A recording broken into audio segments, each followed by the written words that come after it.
Hey, I'm Loren McGinnis, host of the Calgary Eyeopener, and we're down here at Atco Field watching Cavalry FC get in some of its last preparation before a game against the Vancouver Whitecaps.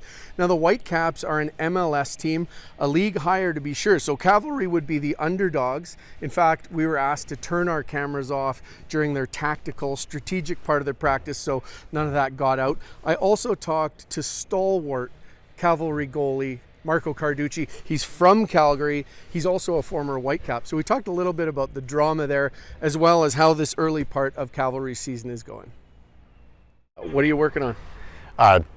Getting results tomorrow and winning the game. It's as simple as that. I think we're obviously very excited for the challenge. We know it will be a big challenge, but these are the games we want to play in. So continuing the good form we've been on and just taking it one game at a time, that'll be our focus. Okay, so no spoilers, but tactically, how are you thinking about this, especially as the guy who looks upfield and sees it all? Well, one part of it is it's a two-legged game, right? So we're playing at home tomorrow, but we'll have the chance to play them at their place 2 weeks from now. So you have to take that differently. It basically means tomorrow's the first half, which is a great opportunity. We're at home. We always want to be the protagonist. We're at home. We want to control and dominate games. So that'll continue to be our focus. We know they're a great team in really good form, and it will be a challenge. But we leave it to our coaching staff to find those little details where we can exploit some of their weaknesses and make sure that we're nullifying their strengths. And again, getting the job done and then being ready to go and do it at their place. Game day could have some volatile weather. Does that help Cavalry FC, given that you guys train here? Yeah, well, it's obviously been a volatile couple of weeks in terms of the weather. There's snow behind us. Look, at the end of the day, the conditions are the conditions, and both teams are going to be playing on the same pitch. We're both going to be playing with the same weather. We are obviously used to this field as much as we can be. We haven't been out here that long yet, but no matter what, it's our home, and we want to make sure that whether it's sunny and shiny like this or not, which it seems like it won't be, we'll deal with those conditions and play the game we have to play the game. You're a former Whitecap. Does that add significance to this tilt for you? It always has. This is now it'll be the fourth game, but the third kind of time that we've faced up against the Whitecaps in this competition. As a former player there, it does mean a little extra. To be fair, there's a handful of our guys that have gone through their system one way or another, and I think that just goes to show the football ecosystem here growing.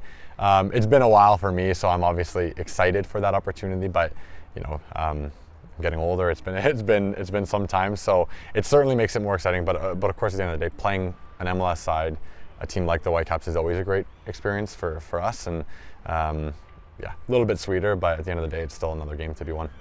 What's the plan of attack or the strategy when you're the underdog? This is a meeting of teams from different leagues, different stratas of Canadian football right now. Is it bogged down defense? Is it outwork them? What's the approach?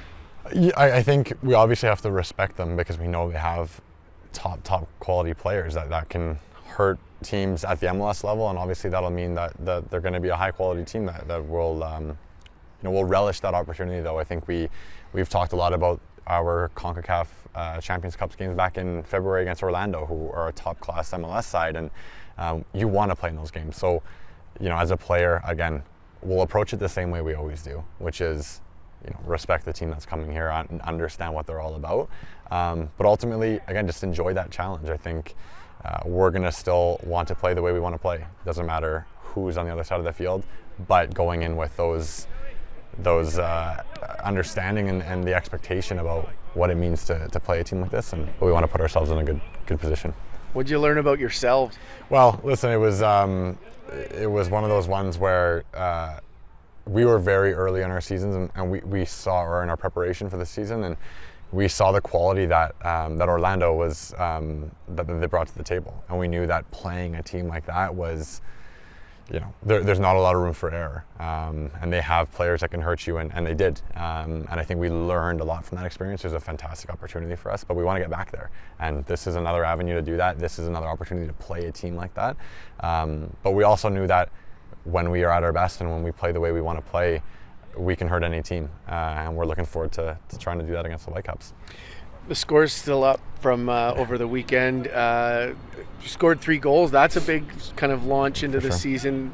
Scoring has been tough to come by. So tell us about the side this year. And you're going to play lots of games here against not MLS but league competitors. You've got a finals loss to try and avenge. Like, how's the side look this year? I think we've done a lot of great work over the off season and this preseason to really double down on what made us successful and add some layers of strength. And we have a very exciting team. The beginning of the season has been not necessarily slow, but of course we want to always go out and start quickly. And getting 3 goals over the weekend, another big win at home, I think is kind of kicking us into gear. But yeah, of course, we won the league by 13 points last year for a reason, and we believe in what made us so good over the regular season. Of course, we came up short in the playoff final, which was disappointing, and we want to get back there, but it's a long year, so we're starting one step at a time. Again, trying to it's come thick and fast so far to start this year, but just kicking into gear and getting into that rhythm and routine, and we'll just hope to keep doing that. We got more games coming up. What you are a part of here with Cavalry FC, I think, probably means a lot to a lot of young players in Calgary, and you grew up here.